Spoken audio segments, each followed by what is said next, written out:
Bonjour à tous, aujourd'hui on se retrouve dans un nouveau guide 112% d'Hollow Knight. Après avoir fait toutes les zones qu'on a faites, dont le Mont Cristal dans le dernier épisode, on va aujourd'hui s'attaquer à la capitale, la Cité des Larmes. Si vous avez bien suivi l'épisode du Mont de Cristal, et que vous avez récupéré un minerai pâle, je vous conseille dans cette vidéo d'avoir au moins 1050 géos. Ça sera très important pour la suite, si vous ne les avez pas, ne vous inquiétez pas. Alors, déjà pour les avoir, vous voyez que moi je les ai pas encore, on va pouvoir les avoir avec le fer des larves, mais d'abord j'aimerais vous expliquer un endroit qu'on a visité vaguement dans le dernier épisode, mais qu'on n'a pas vu en détail. Donc cette zone avec une serrure, qu'on peut ouvrir avec une clé simple. C'est très simple, quand on meurt dans Hollow Knight, une ombre va apparaître là où on est mort. Le but va être de la récupérer, pour récupérer tous les géos qu'on a perdus, et récupérer l'âme qui va être bridée quand on va mourir. Donc pour accéder à son ombre, il y a des endroits qui peuvent parfois être très compliqués, et on peut remourir et du coup perdre toutes les ressources stockées dans notre ombre, un peu comme Dark Souls en fait. Et on a une manière plus simple de pouvoir récupérer son ombre, c'est de venir ici, de donner un offrance à la personne qui se situe dans cet emplacement, pour qu'elle fasse réapparaître l'ombre directement ici à Dormsmouth. Alors, c'est une solution utile pour les nouveaux joueurs, pas vraiment utile pour les vétérans du jeu, mais c'est tout de même appréciable de savoir qu'on peut récupérer ces quantités monstrueuses de géos si jamais on les a perdus. On a aussi un nouveau personnage qu'on a grâce à notre aiguillon des rêves qu'on a récupéré dans l'épisode précédent, donc le Fossoyeur, qui va bien gentiment nous donner quelques petites essences.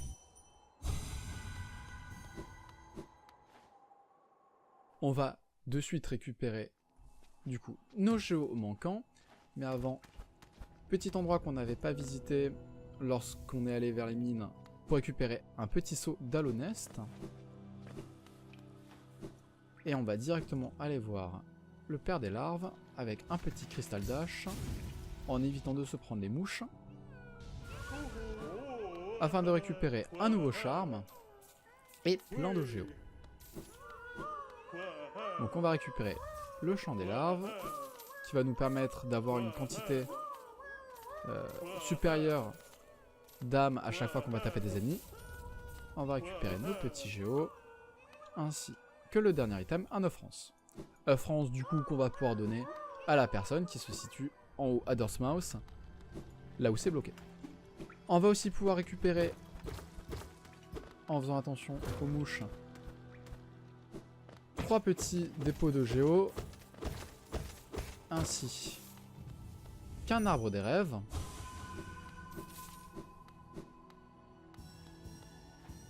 Donc on va essayer de récupérer tout ça.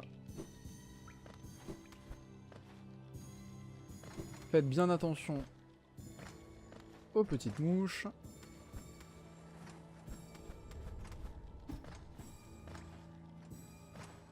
Alors, on va prendre celle-là.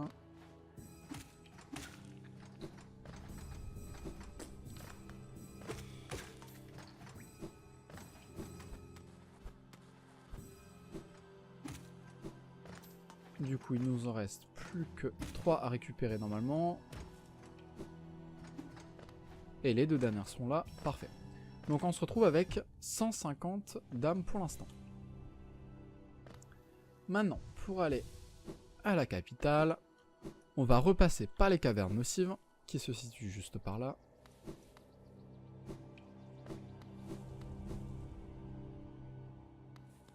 On va pouvoir dash, parfait.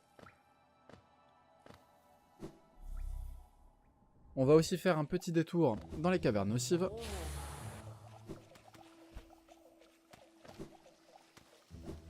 Alors, on va se coller à droite en évitant l'acide.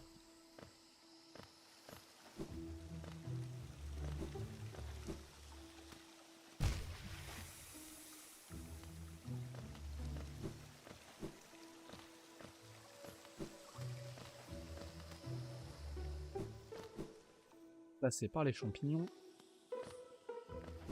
Passer par le bas.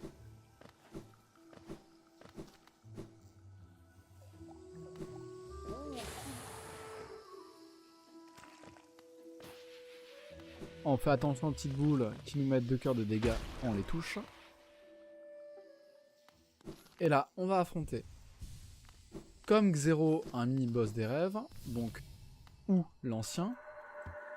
C'est un combat qui peut être difficile au début et qui peut être moins difficile avec certains power-ups qu'on récupérera plus tard dans l'aventure. Mais ça reste un boss totalement faisable, avec 2 attaques. Donc cette attaque où on peut soigner et l'autre attaque où il faut se mettre en sécurité et essayer de dash au bon moment si jamais on est au mauvais endroit.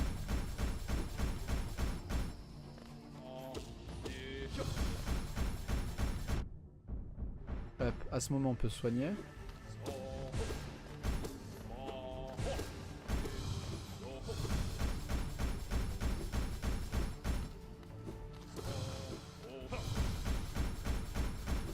Donc voilà, les attaques sont très aléatoires. Elles peuvent être parfois très pénibles et enchaîner plusieurs fois même attaque où on ne va pas pouvoir l'attaquer.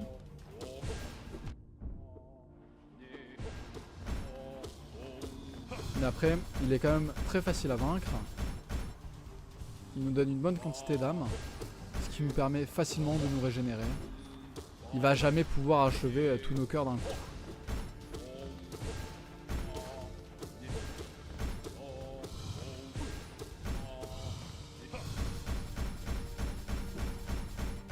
Donc voilà, surtout, faites un dash pour sortir de cette attaque. Sinon, ça sera un peu juste.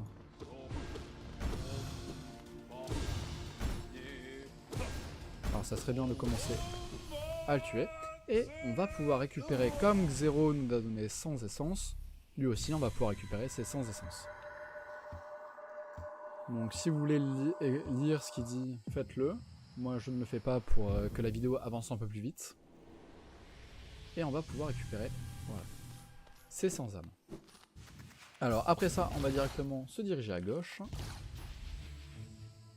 Afin de retourner à un endroit où on avait vu Hornet.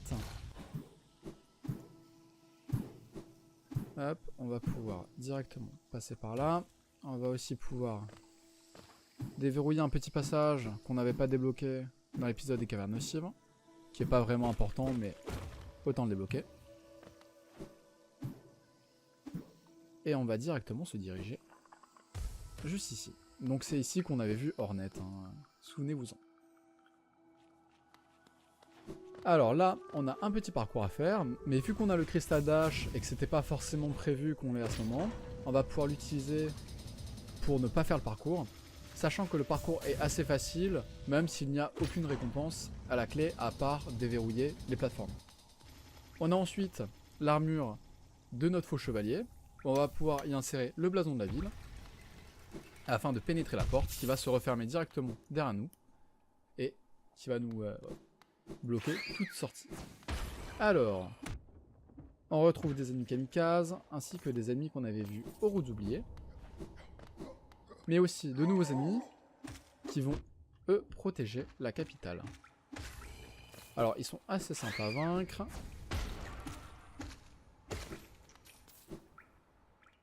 Mais nous, on va continuer. On va aussi se soigner.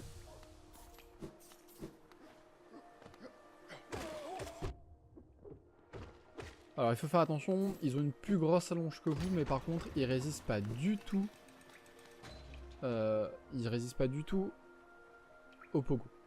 Alors on a ensuite, voilà, un peu de l'or. Donc une porte scellée, personne n'en partira.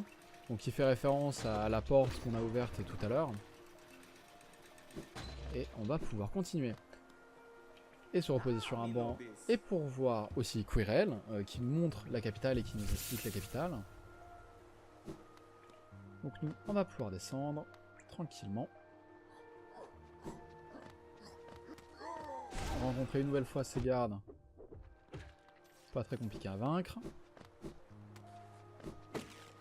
Ainsi qu'un dépôt de géo.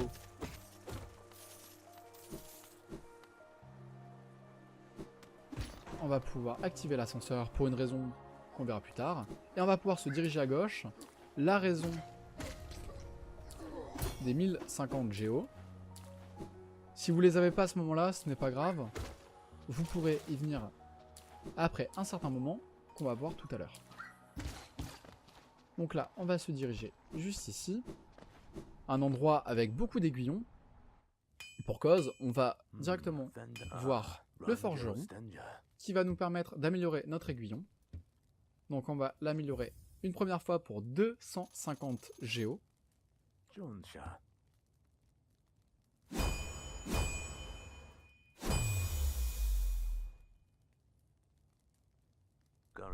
Et on va aussi pouvoir l'améliorer une deuxième fois avec 850 géo et notre minerai pal. Évidemment, plus on avancera dans l'amélioration de l'aiguillon, plus on aura besoin de minerai pal. Donc ça commence à 0, puis 1, puis 2, et ça s'arrêtera à 3. Aussi, autre indication, si notre aiguillon au début faisait 5 de dégâts, maintenant il en fait 13. Ça veut dire que on va, au lieu de tout shot les espèces de moustiques, voilà, on va les one shot. Donc si vous voulez réaliser à partir de maintenant les skips faits aux routes oubliées ou par exemple au monde de cristal, ça sera beaucoup plus compliqué parce que vous allez vaincre les ennemis plus rapidement. Donc si c'est des ennemis comme des moustiques ou autre chose en fait, il faudra revenir très souvent si jamais vous les tuez. Juste faites bien attention à avoir fait les skips ou alors d'attendre en fait, de ne plus avoir faire les skips et d'avoir directement les améliorations pour pouvoir le faire.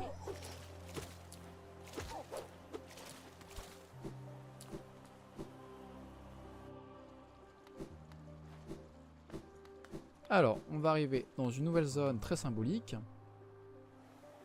où on va retrouver une cinématique que je vous laisse découvrir.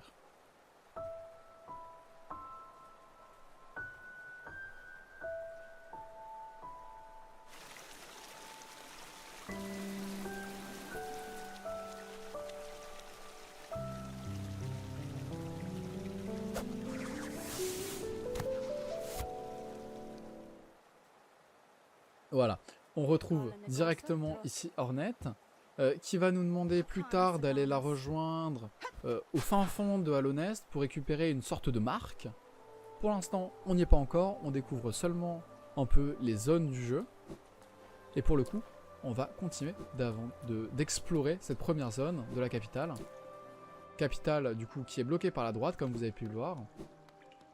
Maintenant, ce qui va être important, ça va être de récupérer une carte. Alors pour ce faire, on va prendre l'ascenseur qu'on n'a pas pris tout à l'heure, et pour une bonne raison. On va directement se diriger vers cet ascenseur et on va vite aller sur la plateforme afin d'explorer une nouvelle zone de la capitale avec de nouveaux ennemis, donc les mêmes que ceux-là mais volants. Donc qui ont moins de vie. Et on va pouvoir récupérer, très important, un petit saut de Halonest. Alors on va pouvoir Crystal Dash vers la toute droite afin de trouver un nouvel ennemi qui va pouvoir faire des sauts chargés ainsi que des grosses charges. On va pouvoir déverrouiller l'accès ici. Et récupérer ce petit géo de la capitale. Et surtout, rencontrer voilà, Lem, le chercheur de reliques, qui va nous permettre de reprendre toutes les reliques qu'on a trouvées, donc le journal d'un voyageur, on a aussi les sceaux d'Halonest, et on a l'idole du roi pour des géos. Alors, grâce à ces petits items, si vous êtes très passionné de l'or, vous pouvez en apprendre un peu plus sur l'histoire de Halonest. Nous, on va juste récupérer l'argent. Hein. Donc avec cet argent, vous pouvez aussi très bien du coup aller voir le forgeron pour améliorer votre aiguillon. Si vous avez récupéré l'idole du roi qui est assez facile à récupérer au Mont Cristal, vous pouvez facilement du coup récupérer la deuxième amélioration de l'aiguillon qui coûte le même prix du coup que l'idole du roi, c'est-à-dire 800 géo.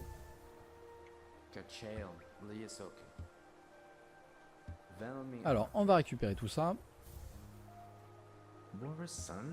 Et du coup, on va pouvoir remonter. Voilà. On n'a plus rien à faire en bas. Maintenant, il va s'agir de remonter.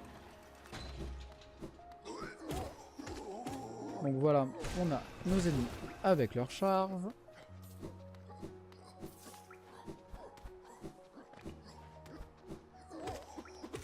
Donc maintenant, au lieu de les tuer en 5 coups, on va les tuer en 3 coups, ce qui est largement plus rapide.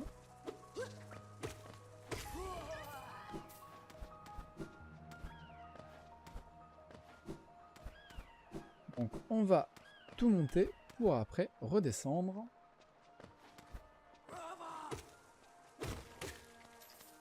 Là, on se met ici. On va tuer ce petit ennemi. Là, attention. On penserait que c'est une larve avec son son, mais pas du tout. C'est les petits kamikazes. Ne vous faites pas avoir, ça peut être hyper fourbe. Et on va pouvoir descendre pour activer du coup un raccourci, mais surtout la suite. Donc la suite, on va pouvoir récupérer un œuf France. œuf France qui permet de récupérer son nombre très facilement. Hein. Oh, attention. Et on va récupérer un dépôt de géo. Et on va surtout déverrouiller un petit raccourci. Voilà. Donc là, on va remonter. Là, ici, on va avoir rien du tout. Voilà, on voit que c'est bloqué. Mais nous, on va continuer plutôt par en haut. Avec un petit signe de banc. Mais surtout, une larve. Alors, on va déverrouiller cette larve. Et on va remonter. Pour enfin se reposer sur un banc, mais avant. Petite épreuve. Avec les ennemis de la capitale qu'on a rencontrés juste à présent. Qui sont assez simples à battre. Et là, on va retrouver enfin Cornifère. Donc on va lui acheter sa carte. Et on va aussi retrouver un banc qu'on va pouvoir acheter pour la modique somme de 150 géo.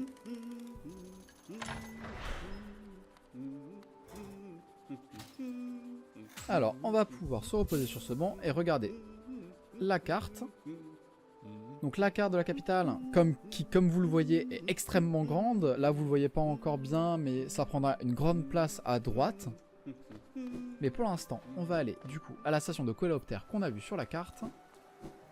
Mais surtout, on va voir Zot, qui évidemment se plaint de la pluie dans la Cité des Larmes.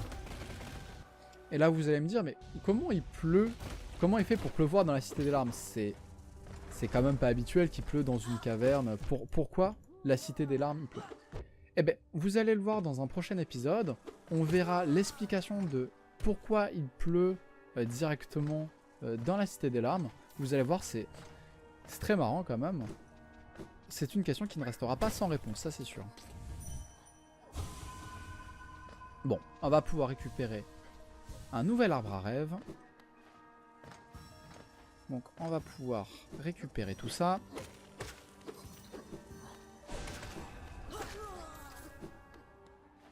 On va faire un peu de parcours. Là on va récupérer quelque chose de sympa. Une petite clé simple qui nous servira du coup soit à ouvrir l'accès de Dortmouth pour qu'on puisse rapporter son âme directement là où il faut pour qu'on puisse sauver notre ombre, soit pour ouvrir une zone qui nous sera très importante. Dans tous les cas, ne vous en faites pas, il n'y a aucun mauvais choix. On pourra acheter une clé directement à Sly pour 950 géo, donc rien n'est perdu. Pendant ce temps, nous, on a fini cette zone avec l'arbre des rêves. On va enfin se diriger vers la station de coléoptère. Mais surtout, très important, il y a une zone aussi à gauche de la station de coléoptère. zone qui est juste ici, qui, contre un peu d'argent, va nous permettre de déverrouiller un ascenseur qui va nous emmener dans un endroit qu'on connaît déjà assez bien, qu'on va voir de suite, évidemment, qui est les routes oubliées. On voit bien où on est en dessous de la salle du boss, hein. On peut voir qu'il y a les sources thermales juste à côté. On a un accès rapide, sans station de coléoptère. Bon, cet ascenseur est surtout décoratif, hein. Vaut mieux prendre la station de coléoptère pour directement aller à la station des routes oubliées, hein. Ça revient au même. Mais pour l'instant, en tout cas, ça revient au même, pour l'instant. Vous verrez pourquoi dans un futur épisode. Alors, pendant ce temps, on ouvre le petit raccourci et on va pouvoir clôturer cet épisode avec l'achat de la station des coléoptères de l'entrepôt tout en se reposant sur le banc. J'espère que cette vidéo vous aura plu. Dans l'épisode prochain, on explorera un peu plus la cité. Comme vous le voyez, il y a une petite zone qu'on n'a pas encore explorée et qu'on explorera plus tard. C'est très important. J'espère que la vidéo vous a plu. A plus!